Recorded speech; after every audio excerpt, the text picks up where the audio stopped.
మిత్రుడు. ఎందుకు మాట్లాడలే ఇప్పుడు ఒక్క నిమిషం దానిపైన? ఆంధ్రప్రదేశ్ మంత్రి చెప్పింది అబద్ధమను, ఆంధ్రప్రదేశ్ ముఖ్యమంత్రి మాట్లాడింది అబద్ధమను, కేంద్ర ప్రభుత్వం స్వయంగా చెప్పింది అబద్ధం, నేను పెట్టలేదు సంతకం, నేను ఎజెండా లేదు, ఎందుకు మాట్లాడలేవు? ఇప్పుడు మీరు కూడా చూసారు మీడియా మిత్రులు, మీడియా మిత్రులు అడిగితే చెప్పాడు ఎజెండా లేదు, నేను చెడ్డ మాట్లాడుతున్నాను, నువ్వు బండశైలం చెడుతున్నాను, ఎజెండా లేనప్పుడు నేను వద్దని చెప్తానా? ఇది కదా నువ్వు మాట్లాడింది.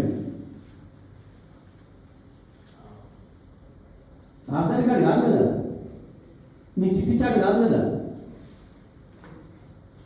దొంగతనంగా గోడు సాగు మాట్లాడే నీ చిట్టి చాటు కాదు కదా నువ్వు చెప్పింది, బహిరంగమే కదా, నువ్వు మాట్లాడి 10 నిమిషాలు కాకముందే కదా